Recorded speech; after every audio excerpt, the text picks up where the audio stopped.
Salut à tous, bienvenue dans cette nouvelle vidéo. On va débriefer le match à Strasbourg.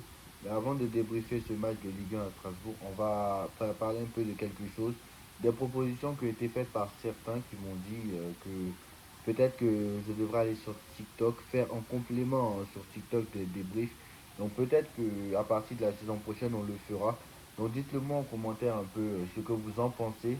Et on prendra les avis de chacun pour voir si peut-être sur TikTok je gagnerai plus en abonnés peut-être. Donc voilà, peut-être qu'en complément de YouTube je ferai des petits trucs sur TikTok. Comme par exemple, vous savez, la TikTokeuse là, qui fait des vidéos sur des débriefs sur le Borussia Dortmund que sur TikTok. Justement, peut-être que je vais faire ça en complément. Donc voilà, c'est à voir aussi, etc. Mais même si je le fais, ce sera à partir de la saison prochaine. Voilà, je le dis. Même si je le fais, c'est à partir du mois d'août. Et peut-être quand j'ai la saison prochaine, c'est le mois de juin, juillet, hein, à partir du début du mercato, parce que je considère que la saison se termine le 30 mai. Et dès que le mercato d'été commencera, on est dans la nouvelle saison. Et même pas dès que parce que le mercato en général commence vers le 10 juin. Donc le 1er juin, en fait, je commence en fait, ce que je veux dire, le 1er juin 2026, je commencerai sur TikTok si jamais vous êtes favorable à ça. Enfin bref, je reviens. Revenons-en au fait. Bon, victoire du. Maintenant, on va parler du Paris Saint-Germain. Victoire du Paris Saint-Germain 2 buts à 1. Tu affrontais une équipe de Strasbourg. À Strasbourg, tu le sais, c'est une équipe très compliquée à jouer.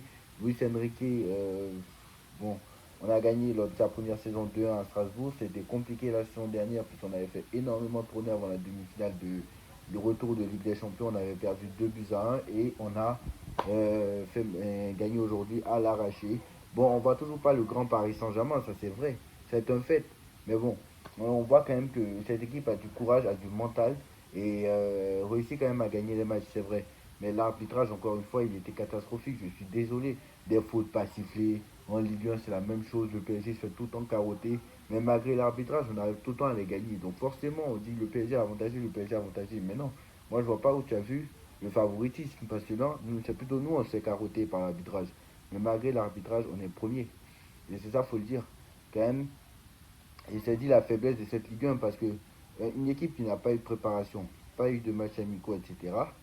Alors, d'accord, vous allez me dire Chelsea, c'est la même chose. Sauf que Chelsea, eux, jouent la Conférence League. En plus, eux, ils ont 38 joueurs dans leur équipe. Ils ont beaucoup de joueurs. Ils ont deux équipes carrément. Nous, on n'a pas ça en fait. Vous voyez ce que je veux dire? On n'a pas ça. Nous, on a 16 et 17 joueurs potentiellement titulaires.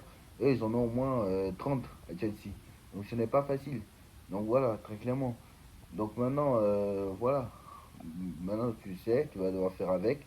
Hakimi a pris un rouge aujourd'hui, hier. Donc, ce qui fait que, bon, je rappelle qu'on fait le débrief le lendemain.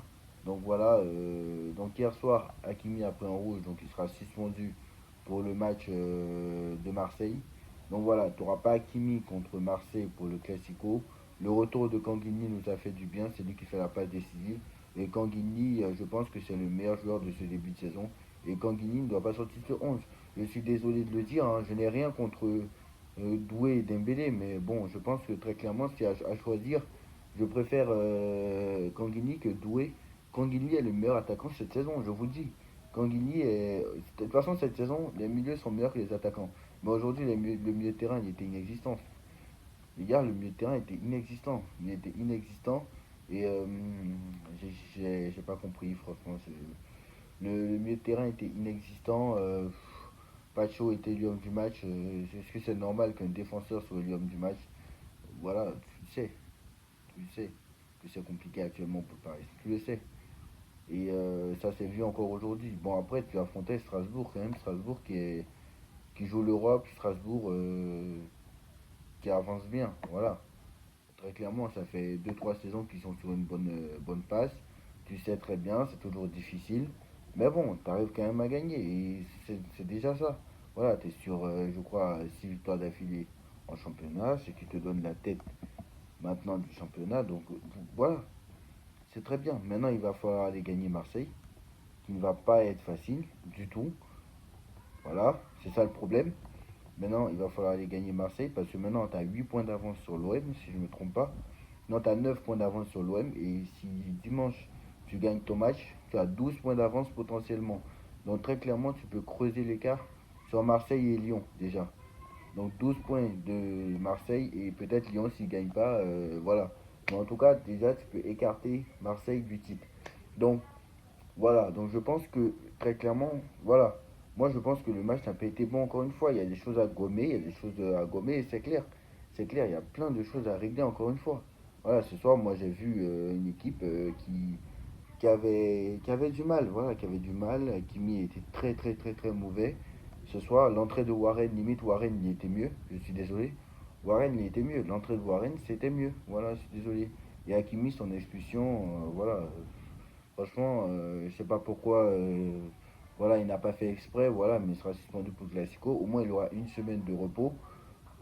Voilà, sachant que là, on aura quasiment une semaine de repos vu que le Classico c'est dimanche. Donc là, au moins, on aura une semaine de repos et j'attends un bon match face au Classico, bien évidemment. Au Classico, là, j'attends un grand match du Paris Saint-Germain, je le dis.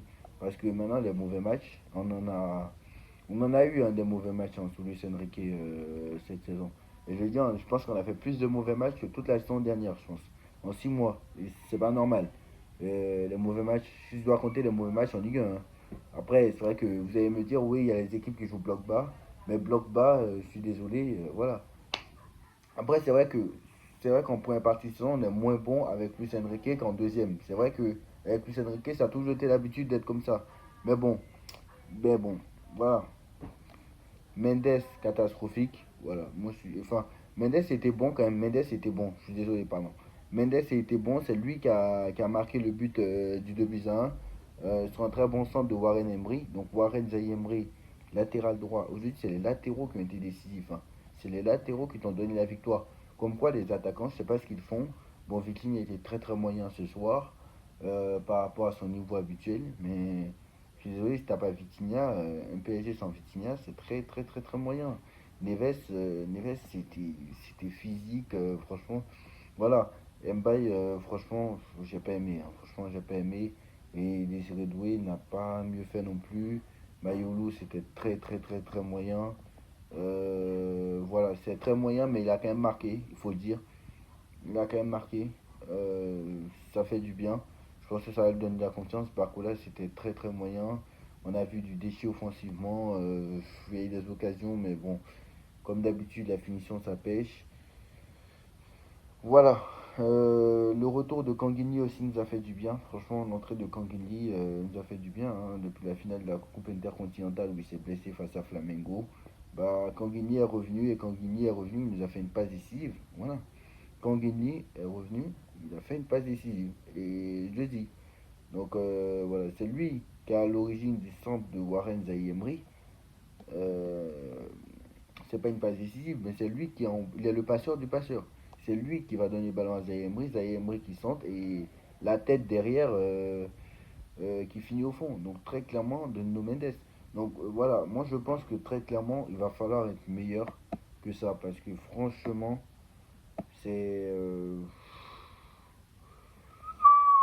c'est pas facile. Voilà, c'est pas facile.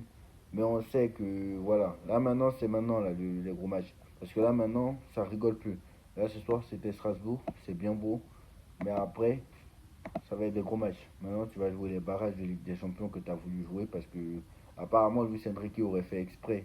Vu qu'ils sont éliminés de la Coupe de France, ils n'ont pas assez de matchs de préparation pour préparer les gros matchs. Donc il a voulu aller en barrage pour pouvoir avoir 2 matchs de plus. Non, à voir, hein. C'est son choix. À voir si le temps lui donnera raison. Parce que là, maintenant, c'est-à-dire en huitième, tu vas te taper un gros. Et très clairement, dans un mois, c'est le Barça ou Chelsea.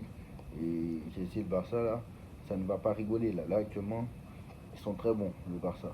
Donc voilà, je veux bien qu'on les ait battus avec l'équipe C, mais ça ne va pas rigoler. Voilà. Donc voilà. Et je vous dis, hein, on a un gros calendrier maintenant. Tu affrontes Strasbourg. Tu affrontes Marseille la semaine prochaine. Enfin, dimanche. Rennes tu vas jouer à Rennes. Tu sais que c'est très compliqué. Voilà, ils sont sixième. Donc c'est un peu le même style de match qu'à Strasbourg, voire plus dur. Tu vas aller à Monaco, même s'ils sont moins bien. Tu sais que c'est compliqué. Voilà, d'aller jouer à Monaco. Tu vas jouer contre Metz. Bon match, voilà. Tu vas jouer Monaco encore en Ligue des Champions. Donc tu as les deux barrages de Ligue des Champions à jouer. Tu as Le Havre et le 8 mars, tu vas jouer contre Monaco avant potentiellement ton huitième de finale. Sachant que déjà entre Le Havre et